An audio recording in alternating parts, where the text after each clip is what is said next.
Listen, Sharon Horne-Ellstrom here. Let's talk about how to rake someone over the coals to supersize your business. I was going to put a question mark on this one because should you really rake people over the coals if you want to grow and build your business? I suppose it depends what kind of business you want to build and when you learned your leadership skills or had management training.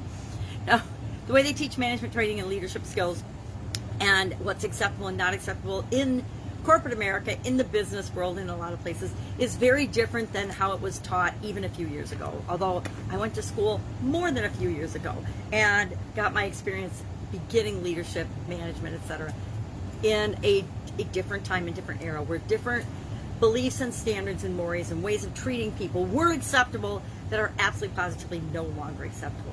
I remember, let's talk about the city and where does it come from first before I get into a story about my inappropriate management style. I have a couple of stories about that probably. Number one, this is an idiom that's been around for hundreds and hundreds of years. It actually comes from the Middle Ages, and it's one of those with kind of a horrifying background. It actually is from the description of a certain type of torture, first found in 1565, where prisoners, mainly heretics, were literally bodily dragged over hot coals as punishment. Now, I think that's torture, and it is definitely torture, but that was one of the things they did back in the Middle Ages. So what does it mean today? It's come to mean when you reprimand somebody severely, when you really get on them for doing something wrong or something they supposedly did wrong. If a boss just reams somebody a new you-know-what because they made a mistake or they did something wrong or said something wrong at work. It's when your dad overreacts because you got in a car accident and dented the car and we're scared to tell him, but you tell him anyway, and he overreacts and he rakes you over the coals and totally reprimands you and goes off all upset and grounds you for 2 months or whatever.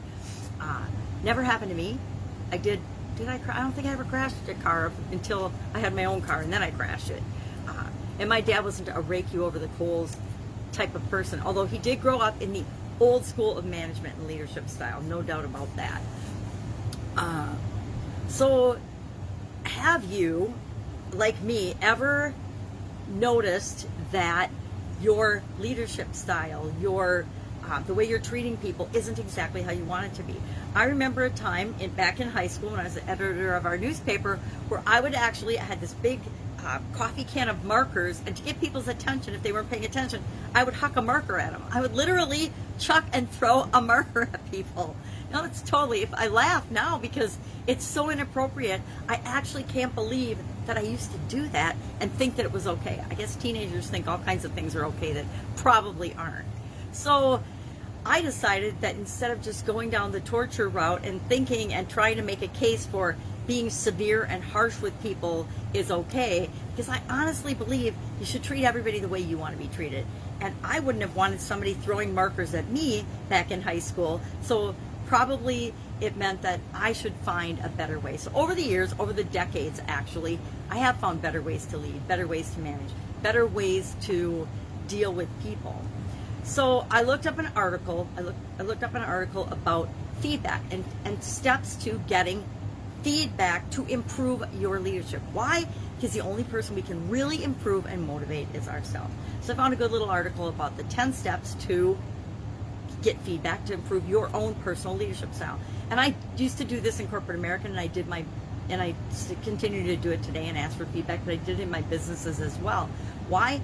Because we need to know how people perceive us, how people view us. We need to pay attention to what people say and what kind of information they give us, because it's clues to how they're really responding to how we're communicating, how we're leading, how we're interacting with them, whether we're connecting with them or not. So what are these 10 steps? Number one, and I obviously did not write this list, but I thought it was really interesting because this number one would not have appeared probably even on the list at all, but it certainly wouldn't have appeared on the list, say, 20 years ago when I was in the midst of my corporate career.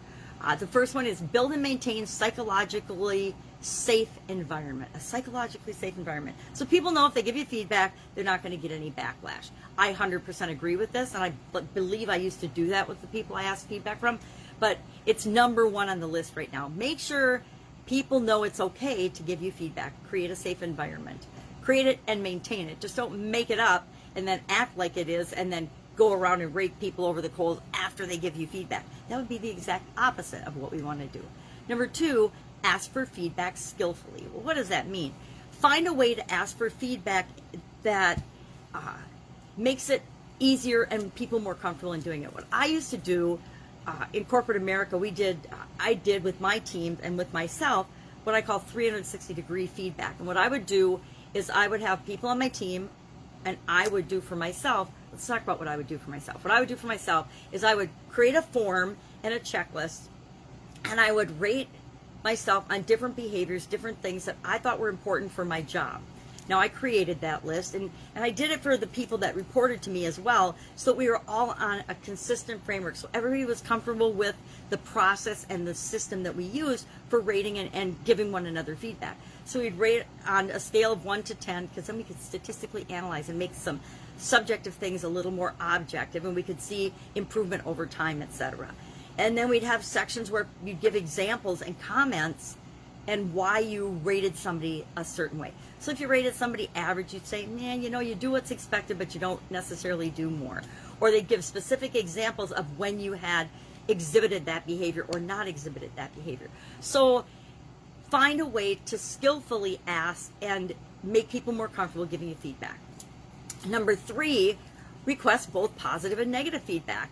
Nobody wants yes men giving them feedback. Or if you do, you must really not want to improve, which means you're probably not a good leader, which means you need that feedback and need to improve. So remember that we want to hear both the things that people like about us, the things that drive them nuts, and the things that, they just don't care about one way or another. Number 4, when you're receiving feedback, give your complete, full, 100% attention. Don't be checking your phone. Don't be checking your watch. Don't be checking your email. Don't be looking out the window. Don't be twiddling your thumbs or using crazy body language. Literally, pay close attention to the people that are giving you the feedback and listen. Listen very carefully.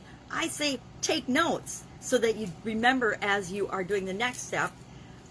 Not 2 steps down the road. Next, don't defend.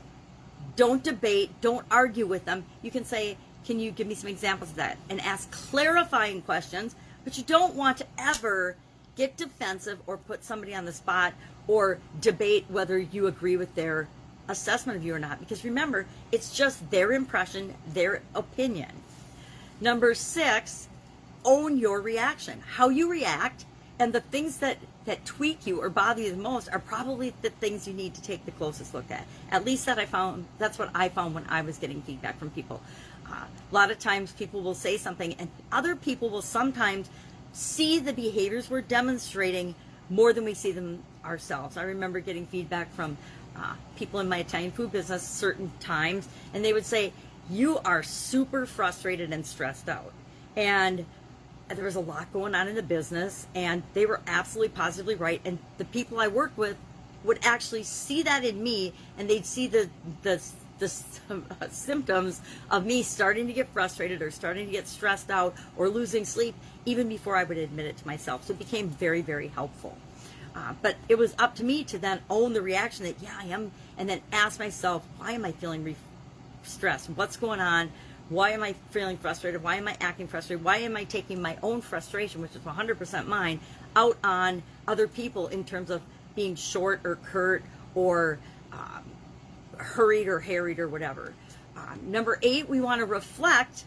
And number 7, we want to demonstrate gratitude. We want to thank people for giving us feedback. And actually, it's hard to remember, but feedback and things people say to us and stuff people tell us, it's just a snapshot.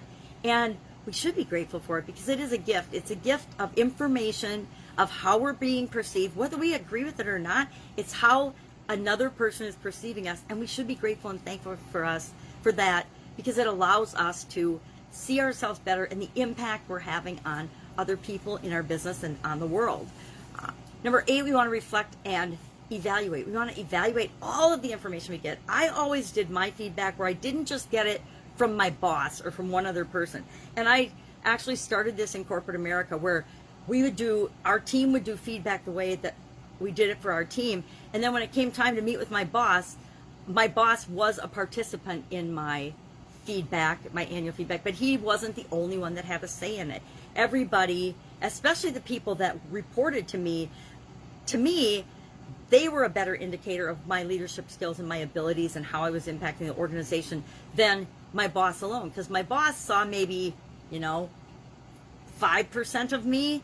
My team members, my people I work with on a regular basis, they saw me, 80% of the time that I was at work or more. So who do I want to get a better picture of my performance from? The people that are actually working with me. So we would do across departments, we would do team members, we would do people in different divisions that we interacted with, people we were on interdepartmental teams with. We could ask and have different people, whoever we wanted to give us feedback, but the people that we thought had our best interests at heart and really wanted to help us, that would give us honest, both positive and negative feedback.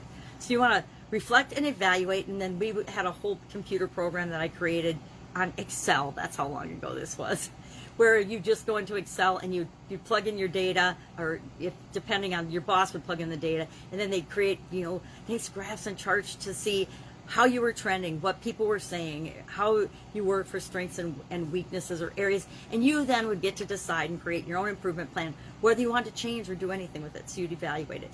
Then number 9 is to make a plan and take action on that plan.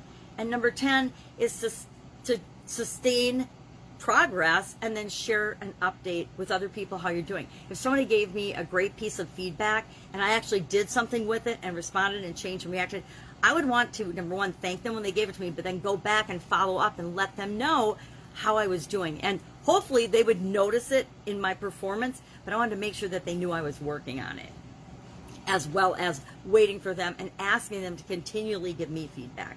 Personally, I believe that nobody should ever be surprised when they go into a performance appraisal or a meeting with their boss. You should always have a clue of what you're doing, and I guess nowadays they call it emotional intelligence. You should have an idea by paying attention to what's going on around you. Notice how people are responding to you or reacting to your behaviors, because people are a reflection of us. So if we are treating people kindly and well and with respect and dignity, guess what? They will generally treat us the same way. So if people aren't treating you the way you think you should be treated, instead of blaming them, and it might be their fault, let's be honest, there's some crazy, weird people in the world, but ask yourself first, is there anything I am doing that may be contributing to them thinking they can treat me this way? All right. So love to know your take on this. Love to know if you've been raked over the coals ever. I've only remembered my parents reprimanding me severely and grounding me one time, and I gotta admit, I deserved it. It was when I was 15, and I totally deserved it. So 4 of my friends and I did something dumb. We walked home from a neighboring town because we didn't have a ride. Instead of calling my parents and waking them up and having them come get me, because I was scared and I didn't want to, we decided it would be smart to walk home in the dark from the neighboring town. So got home about 5 o'clock in the morning, proceeded to get in a whole lot of trouble, in grounded, but not really raked over the coals, because I totally deserved it. Have you ever done anything like that where you deserve to get punished, but you still are like, "Argh"? Well, hopefully you've never been raked over the coals. But about feedback, again, one of the things I did learn early on in my career is you praise in public, reprimand or give feedback that might be embarrassing or ask questions in private. You never do it in front of other people. That to me is a sign of a very weak, very poor, very lame leader. All right, continuing our idioms on leadership tomorrow and through the rest of the month. Any questions, any comments, you can go ahead and message me directly or ask in the comments below. And I will, of course, be with you tomorrow with another interesting idiom. What does it mean? Where does it come from? How might we apply it to our business and maybe even our life today? If you've got kids, you know what I'm talking about. All right, have an awesome day, and I'll, of course, be with you tomorrow.